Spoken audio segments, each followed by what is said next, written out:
Good day, my friends, colleagues, and associates. I told you we're kind of mixing up the times, kind of seeing what works for different people. For those of you that are new to any of my streams, well, welcome. It's great to have you here today or in the evening, depending on when you're tuning in. And every week we have a different topic, main topic, and then each day we get a subtopic that gets a little more granular. For those of you that are coming back, well, welcome back. It's great to have some of my friends, colleagues, and associates coming back here and sharing the love. And again, if you're new, hopefully you'll become one of my great loyal subscribers, as many have done so. At the top right, you'll see a QR code. You can just take your phone and you can scan that QR code. And incidentally, that will direct you to, yes, my link tree. So if you didn't have a smartphone, well, all you do is you can just go to linktr.ee/JOHNCMORLEY, serial entrepreneur, SERIALENTREPRENEUR, and you'll be able to see all the great stuff that I create and lots of free information. So definitely check that out. Of course, my ask for this week, for those who don't know, my birthday was February 21st, and I'm asking, if you have not already, to please go ahead and follow the channel. We're trying to get up to 150 by the end of this week. I know we can do it. We're almost there. I think we're sitting right now. If I check the counter, I think we're just about at 131. So we don't have too far to go. So again, if you have not already followed my page, please do so. That's only a little bit left, so I know we definitely can do that, ladies and gentlemen, with your help. And that's only 19 more people, and then we'll be able to apply for LinkedIn streaming rights. So we're talking about a very interesting topic, ladies and gentlemen. If you've been following me, that topic is, do you know what that is? How and why should we forgive? Yes. So how and why should we forgive? And so when we think about that topic, how and why we should forgive others, this is episode 4 for my birthday wish this week. As I said, please follow this page. If you have not already, I will be so grateful if you could do that. So we're going to talk a little more about forgiveness. Sometimes people, even though they know they're wrong, they don't want to admit it. They don't want to say they're wrong. Why? Well, it's because of their ego. And they feel that if they admit they're wrong, then, they lose control. But actually, when you admit you're wrong, you actually gain control. How does that happen? Well, because you gain someone else's respect in you and not always having to be right. I know that's pretty cool, isn't it? So when we're thinking about, forgiveness, we talked about the old adage from the Bible, and there's other religious that talk about this. So 70 times 70, obviously people are not going to go around on their hands or even in their mind and multiply 70 times 70 and get 4,900 and say, okay, gee, it's because the creator didn't want people to be counting on how many times we should forgive. We should forgive numerous times. Now, you're probably saying to me, John, but this person, I've forgiven them so many times and I still feel like they're abusing me. Well, so let's talk about that.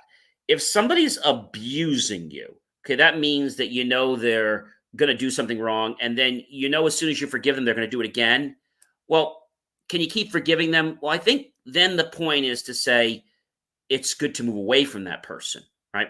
I don't say you should be nasty to that person. You can just say, hey, you know what? This isn't working out. I don't want to do this with you anymore. Or I really don't want to support this anymore. Nothing wrong with that.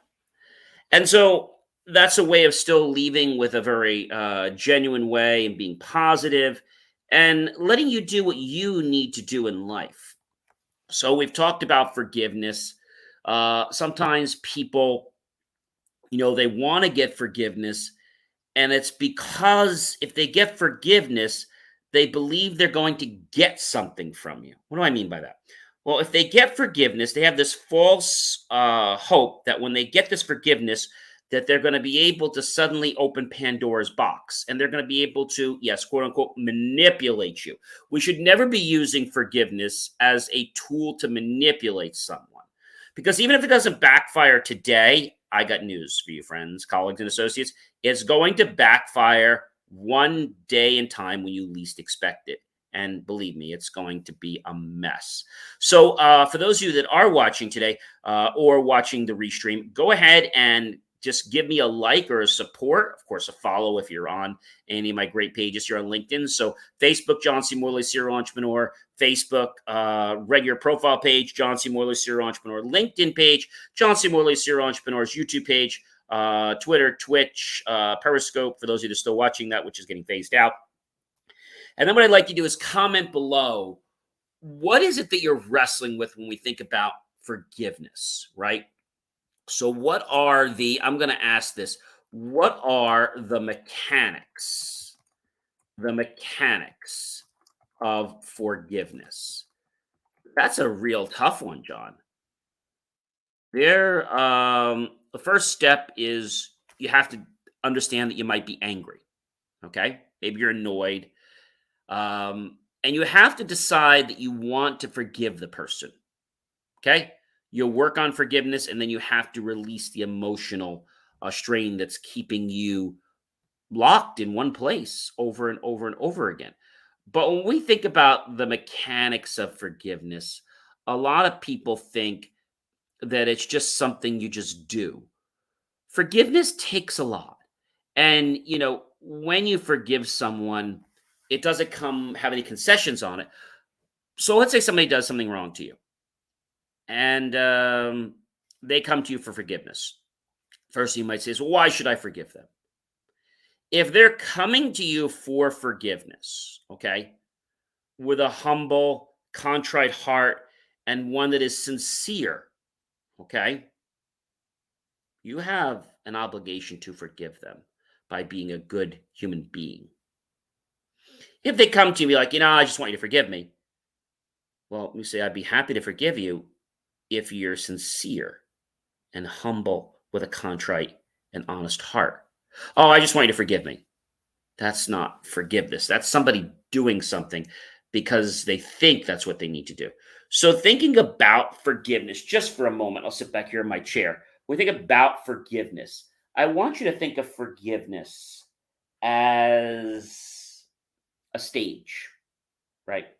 Just like we have cooking and we have stages of cooking, we can't get eggs to gel into eggs without proper steps, right? We have to first crack them. We have to mix them a little bit, maybe put a little salt and pepper. And we don't get our breakfast until we finally put them on the skillet and then we start putting them. But there's some steps we have to go through. If we're not willing to crack the eggs, okay, if we're not willing to put the appropriate ingredients in, if we're not willing to stir them up in the pan properly, we're not going to get scrambled eggs. So if we're not willing to open up our hearts to forgive someone else and just say, yeah, I forgive you. And when you forgive somebody and it's not with the heart, people can tell. You're like, hey, John, you don't forgive me. Yeah, I forgive you. Well, I don't feel like yeah, I do. Don't worry about it. And you're not forgiving them. And actually what you're doing is you're putting a grudge or a barrier between the two of you. That's pretty terrible, right? There are people in life that, you share information with, and it could be social media, it could be wherever. And they may block you because they feel that the information you're sharing is something that's hitting a chord. Now, it's not because you're abusing social media privileges. It's because you're hitting a chord with that group. This happens a lot with lawyers. It happens a lot with financial people. I'm picking on those two because those tend to be the two groups that have a very big ego in our society, especially the financial. Lawyers too. And so what they do is they believe they just should block you because they don't want to open up their eyes and really think about the fact that they might be wrong because, oh, I'm a lawyer, I never could be wrong. Or I'm a financial analyst, I never could be wrong. Whether you're in business or whether you're just in a relationship or just in a friendship, admitting that you're wrong is the first stage. And whenever I do somebody with something, even though I'm extremely knowledgeable, I tell them, look, I have a lot of experience in this area. I don't know everything. So there might be something I don't know. And if I don't know it, I'll have to check on it and get back to you. Will that be okay? Yeah, yeah, sure. But other people will try to push through, okay, with the plow very hard and say, okay, yeah, well, that's the way it goes. Like, are you sure? Yeah, I'm sure. And they're giving a false sense, a false pretense to someone. They're breaking trust. So, why is forgiveness important? Well, forgiveness is important because it's a way of resetting our emotional system.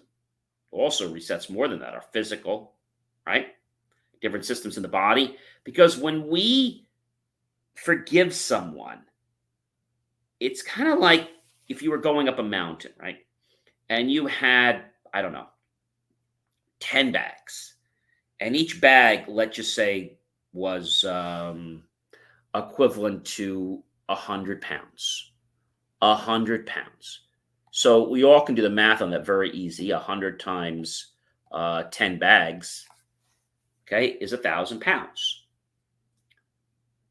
When you make the choice to forgive someone and do it from the heart, that actually drops down from 1,000 a little bit lower. So maybe you do one thing and maybe it drops down to the first drop down would be 900. You do another thing, maybe it drops to 800. So how do you get totally down to zero? Well, the first thing is you have to forgive yourself. So a lot of people will get all the way down, they'll forgive five, six people, they'll get down to like 500, and they still have more baggage on them. So what do? Well, first thing is there might be somebody that they're not forgiving that they don't know about, but it's still in their mind. So for that, I recommend going through, you can meditate, and we're going to go through some exercises probably tomorrow and show you how you can figure out if there's somebody on your mind that's still weighing you down. And that could get rid of another three. Okay. So by getting rid of another 300, that means I'm still sitting at more. Well, actually, let's say it gets rid of 200. Okay. So let's say 500 and then we take away 300 pounds. We're going to be at 200. So maybe there's one more that we realize. How do we get rid of that final 100 or 200? Well, it's really easy. We have to forgive ourselves. Most people believe that we don't need to forgive ourselves, but it's ourselves that we should be forgiving first. So, how do you forgive yourself? Well, one thing, just let yourself know it's okay to be wrong. It's okay to have this issue, but understanding that you want to become on a more enlightened path and you want to forgive yourself. You want to forgive yourself wholeheartedly because you can only forgive others if you forgive yourself. You can only love others if you love yourself. A lot of people are not willing to forgive themselves. They're like, oh, I'll forgive everybody else, but I don't want to forgive myself. Well, why not? Well, because I'm perfect and there's nothing to forgive. Everything I do is right. I'm sure you've bumped into these characters before, and they're not related to Walt Disney, by the way, or any of his creations. They have this mindset and they keep operating like this until they hit a brick wall. It could be a mental brick wall, it could be a health brick wall. I call them wake up calls. And usually somebody has a wake up call in their life when they're not getting it in everyday life. Now, I don't like to wish anything bad on anybody, but generally they have these medical or they have these different wake up calls. Now, I had one several years ago, and I was very fortunate that it was a wake up call. I broke my tib and fib. Many of you might know of that. And so I did give up skiing. I was an intermediate skier. And although the situation happened by no fault of my own, not to get into the whole story about it, but it happened because they kept the ski resort open when the resort was given to the grandparents gave it to their grandkids, and they didn't know how to run a resort. They knew anything about skiing. They knew anything about business, and they ran to the ground and they kept the resort open because they didn't have any money and they were going into the red instead of being in the black. So they went from being let's say a 5-star resort to a negative 5-star in less than a year. And so when I was in the hospital, did the wake up call happen then? Yes and no. It happened at the first point when I realized I was there and I was alone. My family and relatives were in different states, so they weren't able to be right there. Even though they were with me spiritually and there with me, they weren't able to be right by my side at the moment. And so what I learned is that people, okay, that you believe are your friends are not. I remember to this day there was a gentleman, I'm not going to mention his name where I lived, and I called him up, and I'm going to call him Joe, but that's not his name. I say, "Hey Joe, how are you?" "Hey John, I'm really good." "Well, I don't know. I'm actually in the ambulance right now. I'm being rushed to the hospital." "Oh my gosh, are you okay?" "Yeah, I broke my tib and fib. We're not really sure what's going on." "Listen, John, you know that restaurant Outback?" "Yeah." "Well, we're actually there with a few other people, and we just ordered some ribs, and they're just getting delivered now by the server. Can I call you back? We don't want them to get cold." So the first thing I said was, "Oh, yeah, sure." They don't want them to get cold, but it's okay for them to be cold to me. The wake up call then started at that moment, realizing that I'm very generous to a lot of people. There's nothing wrong with being generous, but if you're generous to somebody and they're not generous back or they're abusive back to you, I don't say to be nasty to them. I just say to distance yourself. Always be polite. To this day, I still say hello to them. I'm still cordial, but I don't really want to hang around with them or do anything with them or be close friends. But I still wish them well. As my leg was healing, it was not an easy time. I was getting dressed for myself every day. I was going through a process that took somewhere around 30 to 45 minutes to get dressed every day because I couldn't take a shower, doing all that bath thing by hand. And then getting from that point, getting to the kitchen and getting some type of food and having that, getting back to bed, then being able to hop into a wheelchair, going around and still being, movable. What I realized when I had the time to sit and think is that even though this seems like a bad thing that happened, it was the greatest thing. Now, I didn't realize it in the first month, first 2 months. I didn't even realize it in the 6th month because it happened in February, March, April, May, June. I was healed by June 12th. I was out of my cast. And the 6th month was the month after I had basically gotten the cast off. So it took a few weeks or almost a month till I could walk again, right? Because there was atrophy in my leg. And so it still didn't hit me yet. It wasn't until about the end of the maybe, I would say maybe the the end of the year, because certain decisions had to be made. And I was moving ahead in a direction, but I didn't really know where I was going. But what I found out is that as I was moving ahead, I was actually becoming a better version of myself and others as well, helping them. And so when all this happened and transpired, it wasn't until about 2 years later that I realized that breaking my tib and fib was probably the greatest thing that ever happened in my life. Now you probably say, John, you're crazy. No, I'm not. Because if I didn't break my tib and fib, I wouldn't be back on the air doing all kinds of great motivational stuff for you guys.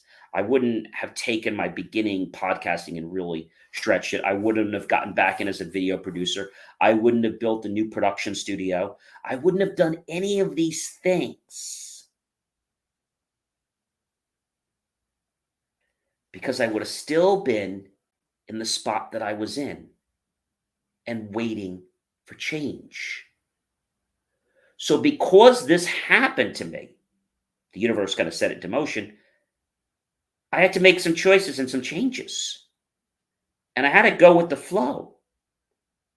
And I wasn't really sure where it was going, but I was on this roller coaster And my life didn't really get totally back on track till 2 years after breaking my leg. Now you might say, John, that's crazy. But what I learned was that even though I was very humble, I was helping people, that wasn't the wake up call I needed.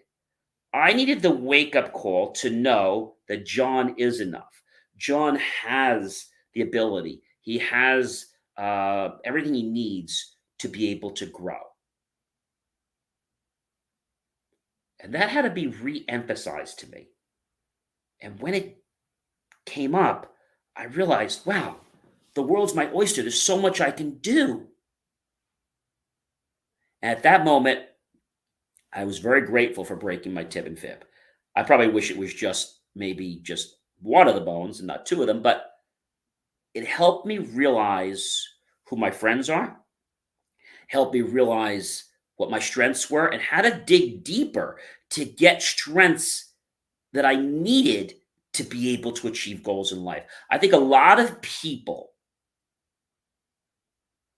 don't do this. And the thing I needed to do, which I didn't even know I needed to do, I needed to forgive myself. I need to forgive myself because I was being lazy in my life. I was having a great life, but I still was not living up to my potential.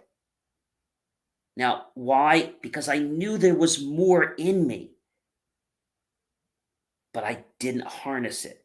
So I asked for forgiveness in myself because I knew there was more. I didn't know how to harness it or how to utilize it, but I asked forgiveness because there was so much more I could have been back then. So I asked for forgiveness. And when I did that, things started opening up. Miracles started happening. I started helping others even more. And so, what I want to drive home tonight is forgiveness starts with you. So, if you don't forgive, if you don't recognize the calling of life that you're destined for, the universe will give you a tower moment, a moment where things come crashing down on you, and it will rebuild the world. So you'll have a chance to readapt and regrow. This is why people have these life changing events. It's not to give them pain, it's not to give them frustration, it's to wake them up. So they say, hey, I can do this. And when I knew that I could overcome the challenge of breaking my tib and fib and healing with a cast without surgery, I said, oh my gosh, I can do anything. Sometimes it takes a life situation for you to realize the tools you have and that you need to develop and sharpen new tools that you already have and maybe acquire other ones to help you become a better version of yourself. Ladies and gentlemen, I am John C. Morley, serial entrepreneur. It has been a privilege, a pleasure, and an honor to be with you today, February 22nd, the day after my birthday. Please go ahead and comment below. Is this resonating with you? Tag your friends, colleagues, and associates. Share it out with everyone you know on social media. And if you haven't already, for my birthday wish, would you please go ahead and follow my channel, John C. Morley, serial entrepreneur? I'll be so grateful for you to do that. And of course, share this out to everyone you know on social media. Then go to youtube.com, type in my name, John space C space Morley space serial entrepreneur, and look for the key phrase, help keep our content free. Below that, look for the link for PayPal and make the choice right now to buy my team and I a cup of coffee. We'll be so grateful with those pennies, those dollars that you invest in us, that we'll put into new technology, new hardware, equipment, new staff, new facilities, to give you and continue to produce even better jaw-dropping, motivational, inspirational content to get you off your butt, out of procrastination mode, and taking inspired action to cultivate your life. Now, I don't wish any bad moments on anybody. I don't wish any tower moments on anybody. But I'm going to promise you something. If you don't make the choices and you don't harness your true potential, you're going to have a tower moment. And you're going to learn just like I did. And remember, forgive yourself now, because if you start doing that, hopefully you may never have a tower moment. I'm John C. Morley, serial entrepreneur. Enjoy the rest of your day and evening, and we'll see you tomorrow, February 23rd, with another great follow up to how and why we should forgive. I hope you enjoyed my personal story today. Take care.